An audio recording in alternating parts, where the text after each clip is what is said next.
Rubens do Atlético Mineiro pode pintar no Palmeiras? Vídeo de hoje do canal do Nicola traz a resposta e fala também sobre a classificação do São Paulo para as semifinais do Paulistão. Verdão e São Paulo já começaram a disputa extracampo para definição do local e da data do jogo semifinal. Preciso te atualizar também sobre o Corinthians. Timão vai poupar jogadores na Libertadores, no Campeonato Paulista ou em nenhum dos dois jogos.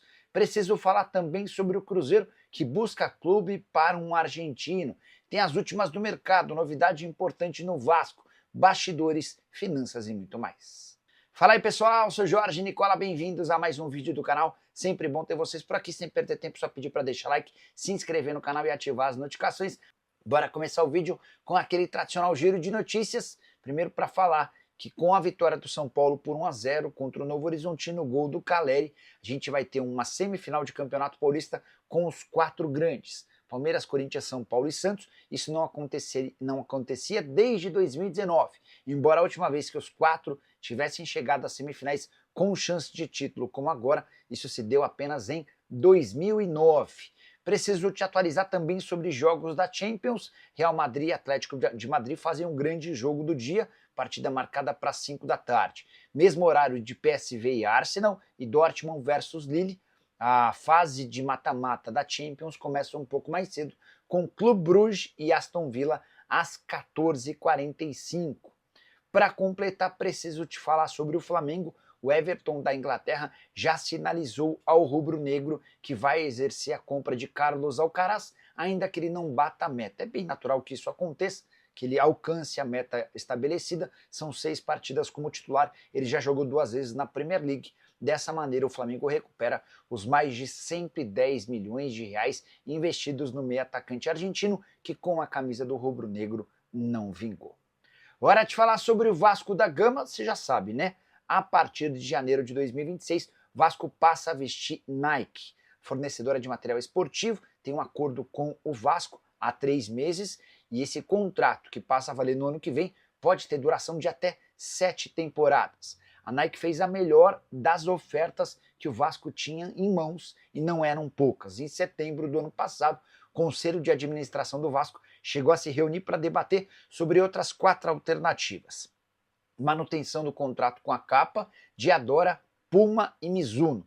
A melhor oferta do ponto de vista financeiro era a da Mizuno, que pagaria 14 milhões e 600 mil reais por um contrato de 4 anos. Um pouquinho abaixo aparecia a Puma pagando 14 milhões e 300 mil num contrato de 4 anos. A Diadora até pagava mais, 14 milhões e 900, mas por um vínculo de 5 anos, enquanto a Capa decidia bancar 12 milhões e 100 mil por 5 anos. Apareceu a Nike com uma oferta melhor do que a dos concorrentes e acabou fechando. O grande problema é que o Vasco não teria tempo para ter uniformes da Nike em janeiro de 2025, levando em consideração que o acordo com a Nike foi fechado praticamente no último mês da temporada passada. Por isso, optou-se pela extensão do acordo com a Capa até o fim dessa temporada, para que em 2026 a Nike assuma com tudo, pagando uma condição melhor. Tô atrás dos números e assim que eu conseguir já passo para vocês, beleza?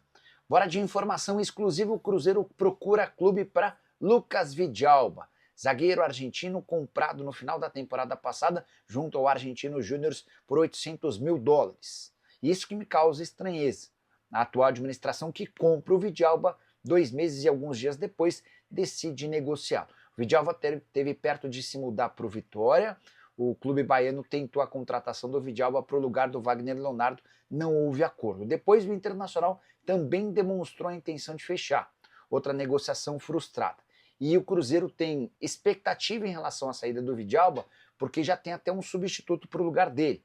Se o argentino não ficar, o Cruzeiro vai intensificar a busca pelo Naves, zagueiro de 22 anos de idade, que pertence ao Palmeiras. O grande problema parece ser o tempo. É que o Red Bull Bragantino tem negociações avançadas com o Palmeiras e pretende firmar um acordo pelo Naves ainda nessa semana, apesar do Carnaval.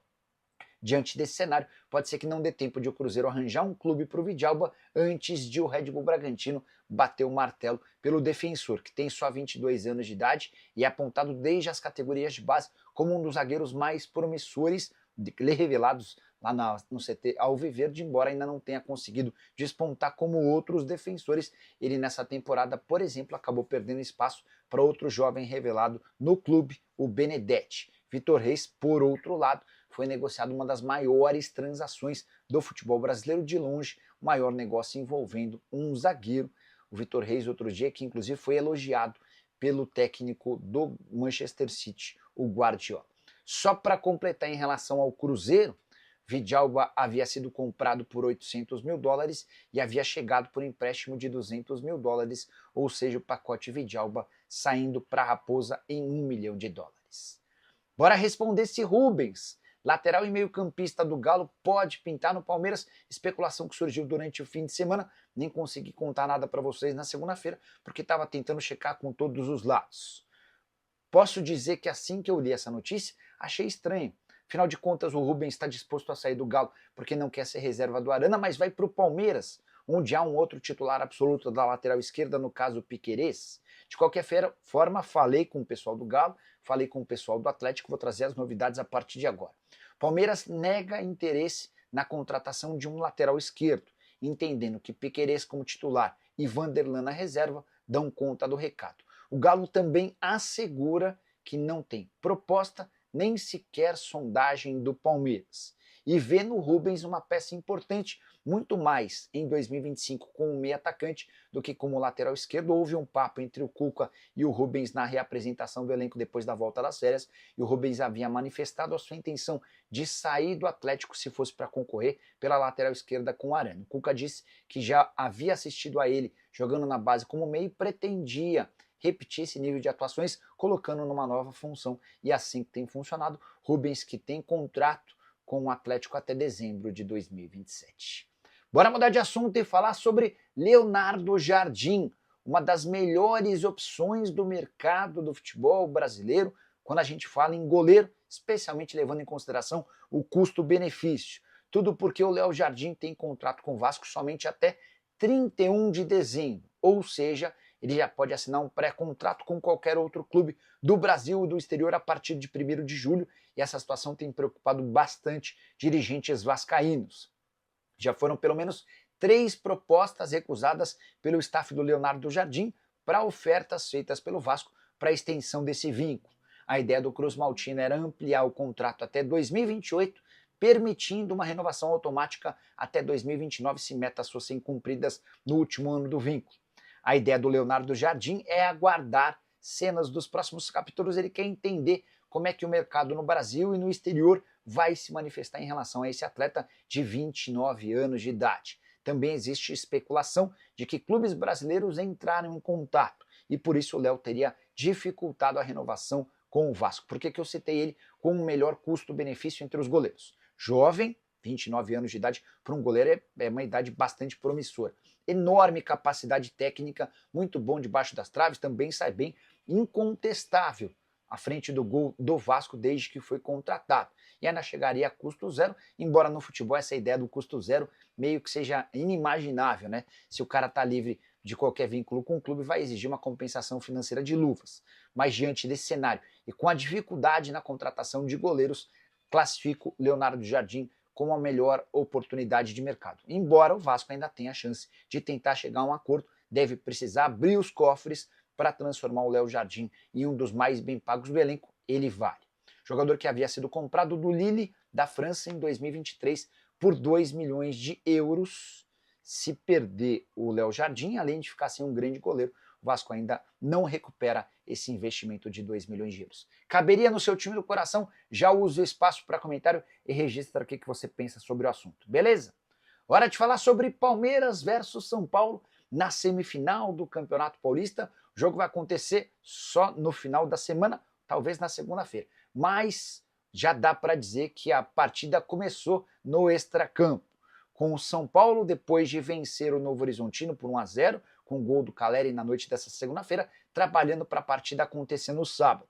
Palmeiras fazendo e mexendo seus bastidores para jogar apenas na segunda-feira. E a confusão tem a ver com o show do Offspring no sábado no Allianz Parque. O Palmeiras e o São Paulo teriam algumas possibilidades para jogar no final de semana. No sábado, O Palmeiras não quer porque a partida tem mando na casa do Palmeiras. E dessa maneira o Palmeiras não poderia jogar em casa. No domingo, embora a TV Record já tenha anunciado a sua intenção de transmitir o jogo entre Corinthians e Santos, partida marcada para a Neoquímica Arena, sobraria a segunda-feira. São Paulo trabalha nos bastidores para que Palmeiras e São Paulo seja confirmado no sábado, o que obrigaria o Verdão a mandar a partida fora do seu estádio. Enorme prejuízo técnico, especialmente também por conta da condição do gramado, que é sintético. A alternativa pro Palmeiras é batalhar nos bastidores para a realização do jogo na segunda-feira. Dessa maneira, Corinthians e Santos se enfrentariam no domingo, São Paulo e Palmeiras jogariam no Allianz Parque na segunda-feira com lotação completa. Os responsáveis pelo show do Offspring garantem que conseguem desmontar o palco e entregar o estádio 100% de público, com 100% de público, para segunda-feira. O bom dessa novela é que ela está bem perto do fim, a partir das 11 da manhã, uma reunião virtual entre os semifinalistas e o pessoal da federação vai acontecer em plena terça-feira de carnaval para definir os horários e as datas dos jogos. A tendência que a gente tenha no domingo, Corinthians e Santos na Neoquímica Arena às 18h30 e na segunda-feira no Allianz Parque às 20 horas, Palmeiras e São Paulo. São Paulo vai brigar, mas até um certo ponto não pretende criar muito desgaste por conta dessa situação, até porque segunda-feira tem se tornado um dia habitual. São Paulo jogou as quartas de final contra o Novo Horizontino na segunda-feira. O fato de o São Paulo e o Palmeiras não jogarem na próxima semana também é mais um trunfo do Verdão nessa negociação. Hora de falar sobre o Corinthians, que vai viver um dilema nos próximos dias.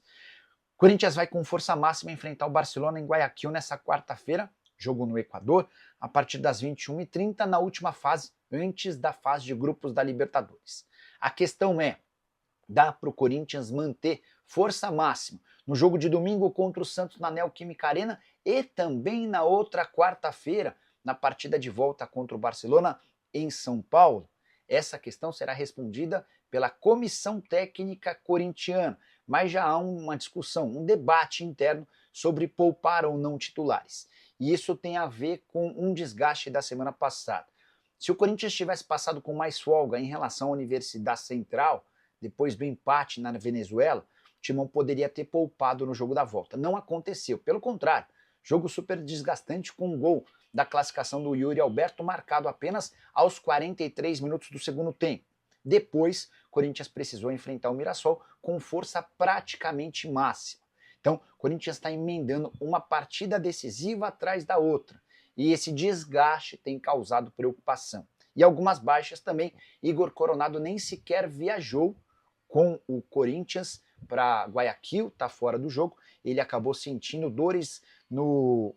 Para falar a verdade, ele está sentindo uma lesão no adutor da perna direita. O Rodrigo Garro foi baixa contra o Mirassol, até pensando na possibilidade de ficar sem nenhum meia para a partida contra o Barcelona. Imagina-se que o argentino esteja à disposição para a partida dessa quarta-feira. Será que ele pode ser poupado no domingo? Jogo valendo vaga na final do Campeonato Paulista contra Neymar na Neoquímica Arena. A pergunta que eu deixo para você é: você escalaria a força máxima em todos os jogos, correndo o risco de lesão? Pouparia em alguma das partidas, na Libertadores ou no Campeonato Paulista? Já uso o espaço para comentário para responder. Só não se esquece que Corinthians não vence títulos desde 2019, até por isso a pressão é gigante. Também deixa seu like, se inscreve no canal. Nos encontramos mais tarde assim que surgir notícia. Tchau!